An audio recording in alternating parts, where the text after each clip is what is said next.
श्रीहरे नमः। कल्याणाद्भुतगात्राय कामितार्थप्रदायिने श्रीमद्वेङ्कटनाथाय श्रीनिवासाय मङ्गलम्। श्रीमद्विभ्रामपुराधीश कृष्णादि गुरुअंतर्गत मंत्रालय प्रभु श्री राघवेंद्र तीर्थ गुरुअंतर्गत समस्त गुरुअंतर्गत समस्त तत्वाभिमान देवतांतर्गत श्री पार्वती रमण महरुद्र देवांतर्गत श्री भारतीश मुख्य प्राणांतर्गत श्री रुक्मिणी सत्यभामा समेत वेणुगोपाल श्री कृष्णाय नमः। श्री लक्ष्मी वेंकटेशाय नमः। कामार्थोपकुला वाक्यो मोदितो लोकमोहकः आकाशनृपगेहं तां प्रेषयन् पातु माधवः। ಸೋಕಿತು ಕಾಮನ ಗಾಳಿ ಆಕಾಶಪುತ್ರಿಗೆ, ಸೋಕಿತು ಕಾಮನ ಗಾಳಿ ಆಕಾಶಪುತ್ರಿಗೆ, ವೈಕುಂಠೇಶನು ತಿರುಗಿ ವೆಂಕಟಗಿರಿ ಏರಲು, ಸೋಕಿತು ಕಾಮನ ಗಾಳಿ ಆಕಾಶಪುತ್ರಿಗೆ. ಪದ್ಮನಾಭನ ಸ್ಮರಿಸಿ ಬಿದ್ದಳು ಮೂರ್ಛಿತಳಾಗಿ, ಸದ್ದು ಮಾಡಿದರಲ್ಲಿ ಇದ್ದ ಗೆಳತಿಯರೆಲ್ಲ, ಮುದ್ದು ಮುಖದವಳೆ ನೀ ಎದ್ದು ಮಾತಾಡೆಂದರು.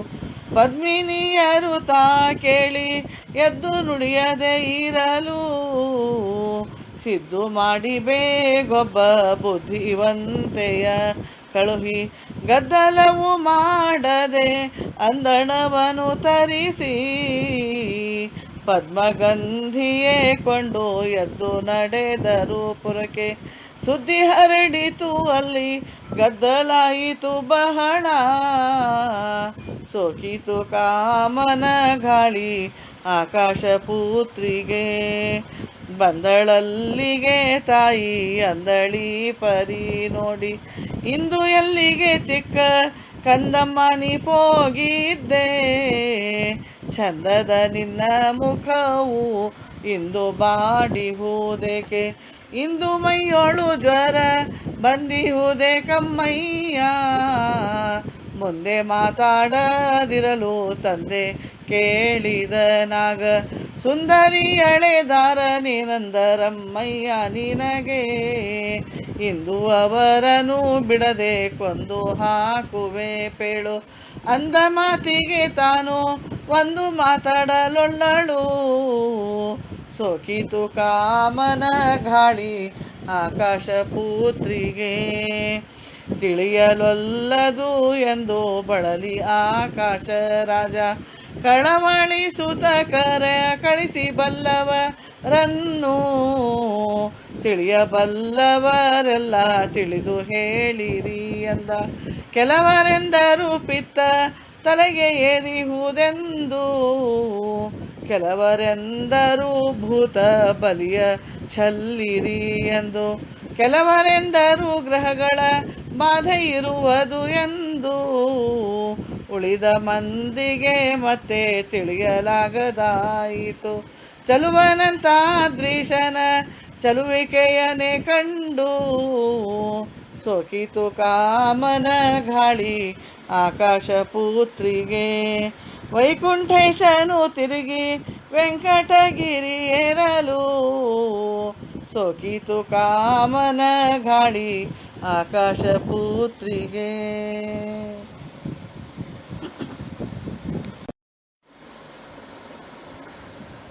ಆ ಕಾಲದಲ್ಲಿ ಮುಂದೆ ಆಕಾಶರಾಜನು ಬಹು ಶೋಕವನ್ನು ಮಾಡುತ್ತಲಿ ತೋಕನ ಕಳುಹಿ, ಸುರಲೋಕ ಗುರುವೆನಿಸುವನ ತಾಕರಿಸಿ ಕೇಳಿದನು, ಎಮ್ಮೂಕಳಾದಳು ಪೇಳು ಯಾಕೆನ್ನ ಮಗಳು.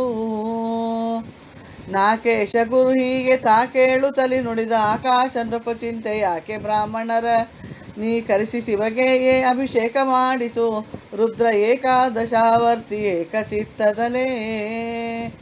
ಏಸೊಂದು ಚಿಂತೆಗಳ ರಾಶಿ ದೂರಾಗುವುದು ಲೇಸಾಗಿ ತಿಳಿಯೆಂದು ತಾ ಸ್ವರ್ಗಪುರಕ್ಕೆ ಹೋದ. ಆ ಸಮಯದಲ್ಲಿ ಊರ್ವೀಶ ಭಕುತಿಂ ಭಿನ್ನೈಸಿ ಕರಕಿಳಿಸಿದನು ಭೂಸುರರನ್ನೆಲ್ಲ.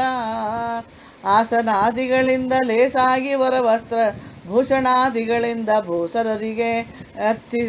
ಭೂಸರರಿಗೆ ಅಗರ್ಚಿಸಿ ಅಶೇಷರಿಗೆ ದಕ್ಷಿಣೆ ವಿಶೇಷವನ್ನು ಕೊಟ್ಟು ಸಂತೋಷಪಡಿಸಿ ಕೈಲಾಸಪತಿ ಪೂಜೆ ಚಿತ್ತೈಸಿ ಮಾಡಿರಿ ಎಂದು ಆಶು ಕಳುಹಿಸಿದನಗಸ್ತೇಶ್ವರ ನಾಲಯಕ್ಕೆ. ಶ್ರೀ ವೆಂಕಟಾದ್ರಿಯೊಳು ದೇವತಾ ಮಲಗಿರಲು ಕೇವಲ ಚಿಂತೆಯಿಂದಲ್ಲೇ ಆವತ್ತಿಗಾತನ ಸೇವೆಗೆ ನಡೆದಳು ದೇವಿ ಬಕುಲಾವತಿ ತಾನು. ವರಷಡ್ರಸದನ್ನ ಪರಿಪರಿ ಸಾಹಿತ್ಯ ಹರಿವಾಣದಲ್ಲಿಟ್ಟು ಕೊಂಡು ಹರಿಯ ಸಮೀಪಕ್ಕೆ ಹರುಷದಿ ಬಂದಳು. ಕರವೂ ಇದ್ದಲ್ಲೇ ಗೋವಿನಂತೆ ಆಲಯದಿ ಜಗತ್ಪಾಲ ಮಲಗಿದ್ದು ಕಂಡು ಬಾಲೆತಾ ಮಾತಾಡಿದಳು.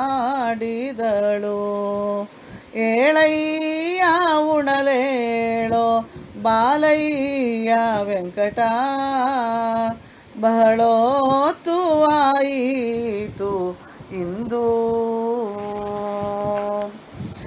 ಮಚ್ಚ ಮೂರುತಿ ಏಳೋ ಸ್ವಚ್ಛ ಕೂರ್ಮನೆ ಏಳೋ ಹೆಚ್ಚಿನ ವರಹ ನೀ ಏಳೋ.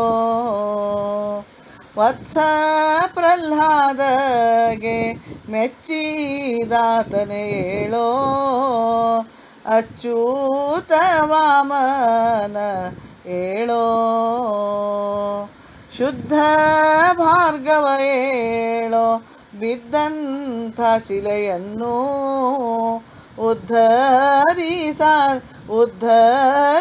ಉದ್ಧರಿಸಿದಾತನೆ ಏಳೋ. ಉದ್ಧವ ಸಖ ಏಳೋ ಬೌದ್ಧಾವತಾರ ಏಳೋ ಮುದ್ದು ಹಯವಾಹನ ಏಳೋ. ಇಷ್ಟು ಮಾತಿಗೆ ತಾ ಒಂದಿಷ್ಟು ಉತ್ತರ ಕೊಡದೆ ಸೃಷ್ಟಿಕರ್ತನು ಸುಮ್ಮ ನಿದ್ದ. ಥಟ್ಟನೆ ಹರಿವಾಣ ಇಟ್ಟಳು ಕೆಳಗಲ್ಲೇ ಧಿಟ್ಟೆ ನಡೆದಳು ಬದಿಯಲ್ಲೇ. ಅತ್ಯಂತ ಗುಣದವನ ಅಂತ ತಿಳಿಯಬೇಕು ಎನ್ನುತ್ತ ಮೂಸುಕ ತೆಗೆದಳು. ಚಿಂತೆಯಲ್ಲಿ ಮಲಗಿರುವನಂತ ದ್ರೀಶನ ಕಂಡು ಅಂತಃಕರಣದಿ ನೋಡಿದಳು ಬಕುಳ.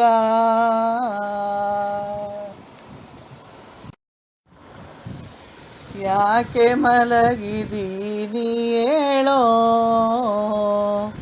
ಅಣ್ಣಯ್ಯ ವೆಂಕಟ, ಯಾಕೆ ಮಲಗಿದೀನಿ ಏಳೋ, ಯಾಕೆ ಮಲಗಿದಿ ಏಳೋ, ಏನು ಚಿಂತೆಯ ಪೇಳೋ, ಲೋಕ ಸಾಕುವ ದಯಾಳೋ ಅಣ್ಣಯ್ಯ ವೆಂಕಟ, ಯಾಕೆ ಮಲಗಿದೀನಿ ಏಳೋ.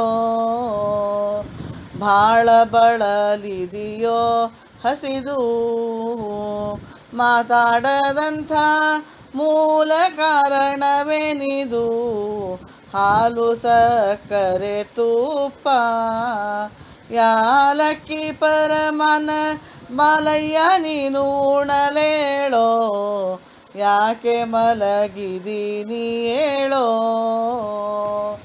ತಲೆಯು ನೋಯುವುದೇನೋ ವನದೊಳು ಹೆಬ್ಬುಲಿಯ ಕಂಡಂದಿದೆಯೇನೋ ನೆಲೆಯು ತಿಳಿಯದು ನಿನ್ನ. ಪ್ರಳಯ ಕಾಲಕ್ಕೆ ಆಲದೆಲೆಯ ಮೇಲೆ ಮಲಗಿದವನೋ ಯಾಕೆ ಮಲಗಿದೀನಿ ಹೇಳೋ. ಹೊತ್ತು ಬಹಳಾಯಿತು ಹೇಳೋ. ಎಂದೆಂದಿಗೂ ಹಗಲೊತ್ತು ಮಲಗಿದವನಲ್ಲೋ. ಹೆತ್ತ ತಾಯಿಯ ಆಣೆ ಸತ್ಯವಾಗಿ ನೀ ಪೇಳೋ. ಚಿತ್ತ ವೈಕಲ್ಯವು ಯಾಕೋ ಯಾಕೆ ಮಲಗಿದೀನಿ ಹೇಳೋ. ತಂದೆ ತಾಯಿಗಳು ನಿನ್ನ ನೋಡಿದರೆಷ್ಟು ನೊಂದು ಕೊಂಬುವೋರ ಮುನ್ನ. ಕಂದಯ್ಯ ನೀನು ದಾವ ಸುಂದರಿಯಳ ಕಂಡು ಇಂದು ಮೋಹಿತನಾಗಿರುವೆ. ಯಾಕೆ ಮಲಗಿದಿ ನೀ ಹೇಳೋ. ವರತೇಜಿಯ ನೆರಿಕೊಂಡು ವನವನದಲ್ಲಿ ತಿರುಗಿ ಬಾಗೋದು ಕಂಡು. ಸ್ಮರಣ ತಾಪದಿಯಾವ ಪರಮ ಪುಣ್ಯವತಿಯು ಮರಳು ಮಾಡಿದಳೋ ನಿನ್ನ. ಯಾಕೆ ಮಲಗಿದೆಯೋ ಹೇಳು. ದುಃಖವೇತಕ್ಕೆ ಹೇಳು. ನೀನು ಮಾಡುವೆ ಅದಕ್ಕೆ ತಕ್ಕ ಉಪಾಯವ ನಾನು. ಚಿಕ್ಕ ಬಾಲನೆ ನೀನು ನಕ್ಕು ನಲಿದಾಡಿದರೆ ಅಕ್ಕರವಾಗುವುದೆನಗೆ. ಯಾಕೆ ಚಿಂತೆಯೋ ಯಾಕೆ ಮಲಗಿದಿ ನೀ ಹೇಳೋ. ನಿನ್ನ ಭಾವವು ಏನಯ್ಯ ಬೇಗನೆ ಎದ್ದು ಎನ್ನ ಮುಂದೆ ನೀ ಪೇಳಯ್ಯ. ಚೆನ್ನಾಗಿ ನಾ ಮಾಡುವೆ ಮುನ್ನ ಸಂಶಯ ಬಿಡು ಚೆನ್ನಿಗನಂತಾದ್ರಿಶನೇ. ಯಾಕೆ ಮಲಗಿದೀನಿ ಹೇಳೋ. ಅಣ್ಣಯ್ಯ ವೆಂಕಟ ಯಾಕೆ ಮಲಗಿದಿ ನೀ ಹೇಳೋ.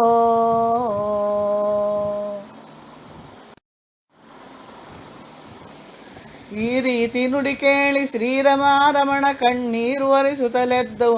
ಈ ರೀತಿ ಲೌಕಿಕವ ತೋರಿಸುತ್ತಲೆ ತಾನುಡಿದ ಕೀರವಾಣಿಯ ಕೇಳು.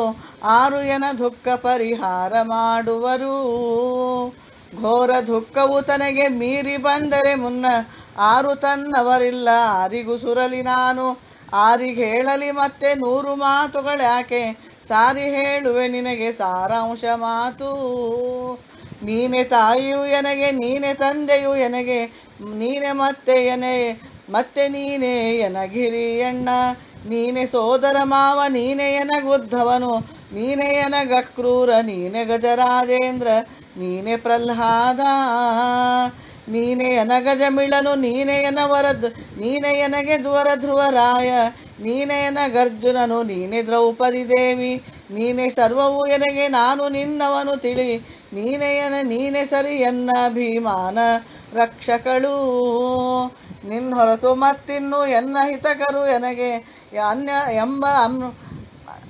ಅನ್ಯರೆಂಬುರಾರು ನಾ ಕಾಣೆ. ನಿನ್ನ ಮುಂದಾಡುವುದಕ್ಕಿನ್ನು ಸಂಶಯವೇಕೆ. ಎನ್ನ ಮನಸ್ಸಿನ ದುಃಖವನ್ನು ಪೇಳುವೆ ಕೇಳು. ಘನ್ನವಾಗಿರುವ ಅರಣ್ಯದೊಳು ನಾವೊಂದು ಹೆಣ್ಣು ಕಂಡನೆ ತಾಯಿ ಮುನ್ನವಳ ರೂಪ. ಲಾವಣ್ಯ ಪೇಳುವೆ ಲಿಂಬೆ ಹಣ್ಣಿನಂದದಲ್ಲಿ ಮೈಯ ಬಣ್ಣ ಇರುವುದು ಮುಖವು ಹುಣ್ಣಿಮೆಯ ಚಂದ್ರ. ಸಣ್ಣ ಬಳಕುವ ನಡುವು ಸಣ್ಣ ಕುಚ ಕುಡಿ ಹುಬ್ಬು ಕಣ್ಣು ಮೂಗಿಲೆ ಚಲುವಿ ಬಣ್ಣಿಸಲೆಯಟ್ಟು. ಹಿಂದಿನ್ನು 1000 ಸಂಖ್ಯೆ ಜನ್ಮದಲ್ಲಿ ಮಾಡಿದ್ದ ಪುಣ್ಯ ಇದ್ದರೆ ಅಂಥ ಹೆಣ್ಣು ದೊರಕುವುದು. ಅನ್ಯಾಯದಲ್ಲಿ ಎನ್ನ ಕಲ್ಲಿಲೆ ಒಗೆದಳೆನ್ನ ಕುದುರೆಯು ಪ್ರಾಣವನ್ನು ಬಿಟ್ಟಿತು ಅಲ್ಲಿ. ಪುಣ್ಯದ ತಾಯಿ ನಿನ್ನ ಪುಣ್ಯದಿಂದಲೇ ಉಳಿದೆ ಮುನ್ನವಳ ಹೊರತು ಮನ ಉಣ್ಣಲೊಲ್ಲದು ನಿದ್ರೆ ಕಣ್ಣಿಗಿನ್ನಲ್ಲಿ. ನಾನು ಹಿಂದಕ್ಕೆ ಸುತಗೆ ಜಾಣ ಸೃಷ್ಟಿಯ ಮಾಡು ನೀನು ಎಂದದು ತಪ್ಪು ಅವನು ಈ ಕಾಲದಲ್ಲೇ. ನಾನು ಮೋಹಿಸುವಂತ ಜಾಣೆಯನ್ನು ಪುಟ್ಟಿಸಿದ ನಾನು ಅಪಕೃತಿಯ ಬಗೇನು ಮಾಡಿದ್ದೆ, ಏನು ಮಾಡಲಿ ಇನ್ನು ಏನು ಪಾಯವು ಎನ್ನ ಮಾನವನು ಕಳೆದಂಥ ಮಾಲಿನೆಯ ತರುವುದಕ್ಕೆ. ನೀನೆ ಸೆರೆಹಬ್ಬಿಲು ನೀನೆ ತಾರದೆ ಇರಲು ನಾನು ಬದುಕುವನಲ್ಲ ಕ್ರೂನ ಪೇಳುವೆನು.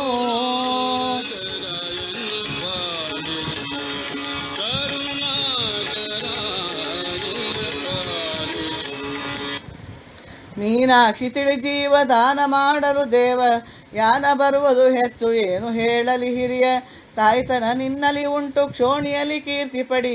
ನೀನು ಇದು ಒಂದು ಕಲ್ಯಾಣವನು ಕಟ್ಟಿ. ದಾನದೊಡು ಶ್ರೇಷ್ಠ ಗಜ ದಾನ 1000 ಅಶ್ವದಾನ ದಶ ಸಹಸ್ರ ದಾನ ಪಾತ್ರರಿಗೆ. ಗೋದಾನ 1000 ಕೋಟಿ ಮಾನದಲ್ಲಿ ಇಷ್ಟಕ್ಕೆ ಸಮಾನ ತಿಳಿ ಒಂದು ಕಲ್ಯಾಣ ಕಟ್ಟಿದರೆ.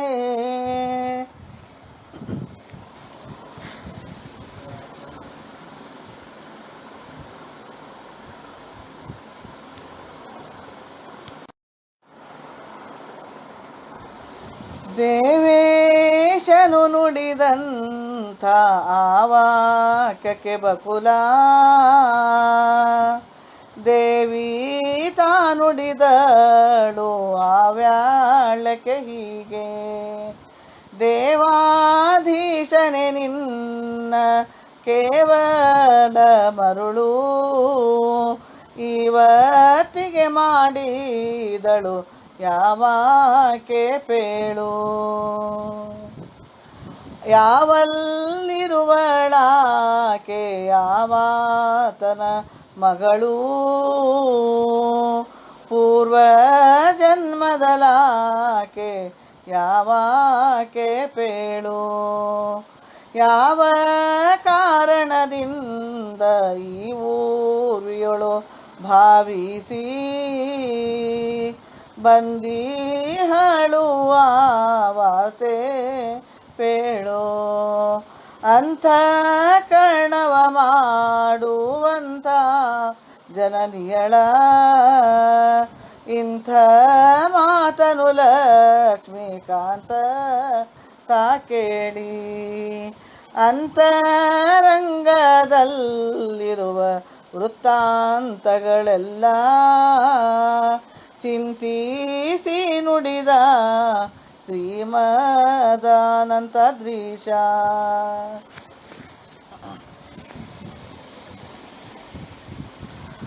ಪೂರ್ವದಲ್ಲಿ ಶ್ರೀರಾಮ ದೇವ ಸೀತೆಯ ಕೂಡಿ ತಾವನದಲ್ಲಿರುತ್ತಿರಲು ರಾವಣನು ಇಬ್ಬರಿಗೆ ತಾವಿಯೋಗವ ಮಾಡಿ ದೇವಿಯನ್ನು ಅಪಹರಿಸಿ ತಾವಯ್ಯಬೇಕೆಂಬ ಭಾವದಲ್ಲಿ ಬಂದ.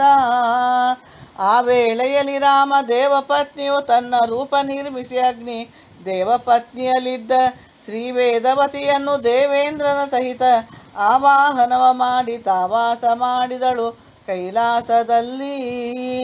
ಮಂದಮತಿ ರಾವಣನು ಸುಂದರಾಕೃತಿ ವೈದ ಮುಂದೆ ರಾಮನು ಅವನ ಕೊಂದು ಆ ಸೀತೆಯನ್ನು ತಂದು ಅಪವಾದ ಭಯದಿಂದ ತಾನಗ್ನಿಯಲಿ ಚಂದದಿ ಪ್ರವೇಶ ತ್ವರದಿಂದ ಮಾಡಿಸಿದ. ಬಂದರಿಬ್ಬರು ಅಗ್ನಿಯಿಂದ ಸೀತೆಯರಾಗ ಚಂದಾಗಿ ನೋಡಿ ನಿಜ ಸುಂದರಿಗೆ ತಾನುಡಿದ.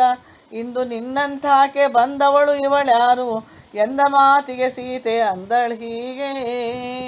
ಲೋಕನಾಥನ ಕೇಳು ಈಕೆ ತಿಳಿವೇದವತಿ ಈಕೆ ಹಿಂದಕ್ಕೆ ಶೋಕವನದಲ್ಲಿ ಬಹಳ ಶೋಕ ಬಟ್ಟಂತಾಕೆ ಈಕೆಯನ್ನು ಸ್ವೀಕರಿಸು ಈ ಕಾಲಕೆಯನ ಮೇಲೆ ನೀ ಕರುಣದಿಂದ. ಕಾಕುಸ್ಥನೀ ಮಾತು ಕೇಳಿ ಮೌನದಲ್ಲಿ ಹೇ ಕಾಂತೆ ನೀ ಕೇಳು ಏಕಪತ್ನಿಯ ವೃತವು ಈ ಕಾಲಕ್ಕೆನಗುಂಟು ಈಕೆ ಕಲಿಯುಗದಲ್ಲಿ ಆಕಾಶ ನೃಪಪುತ್ರಿ ಆಗುವಳು ಮುಂದೆ. ಆ ಕಾಲದಲ್ಲಿ ನಾನು ವೆಂಕಟೇಶನು ಆಗಿ ಈಕೆಯನ್ನು ವಿಧಿಯಿಂದ ಸ್ವೀಕರಿಸುವೆಂತೆಂದ. ಆಕೆ ಪದ್ಮಾವತಿಯು ನೀ ಕೇಳು ಎಲೆ ತಾಯೆ ಆಕೆಯ ಕೂಡಿಸು ವಿವೇಕದಿಂದ. ಈ ಕಾರ್ಯವನ್ನು ಮಾಡು ನೀ ಕಾಲ ಕಳೆಯದಲೆ ಯಾಕೆ ತಡೆ ನೀ ಮನೆಗೆ ಬೇಕಾದ ಕುದುರೆಯಲಿ ನೀ ಕುಳಿತು ನಡೆಯಂದ. ಆಗ ಬಕುಲಾವತಿಯು ತಾ ಕೇಳಿ ನುಡಿದಳ ವೈಕುಂಠ ಪತಿಗೆ. ಇದಕ್ಯಾಕಿಷ್ಟೊಂದು ಚಿಂತೆ ವೆಂಕಟರಾಯ ಇದಕ್ಯಾಕಿಷ್ಟೊಂದು ಚಿಂತೆ ಇದಕ್ಯಾಕಿಷ್ಟೊಂದು ಚಿಂತೆ ನಾ ಪದುಮಾವತಿಯ ತರುವೆ ಪದುಮನಾಭನ ತಿಳಿದವರಿಗಂಟಿದು ಇದಕ್ಯಾಕಿಷ್ಟೊಂದು ಚಿಂತೆ. ಮಾತಿಲೆ ಒಲಿಸುವೆನೋ ಹಾದಿಯ ತೋರೋ ಹಾತೋರಿಯ ಬೇಡ ನೀನು.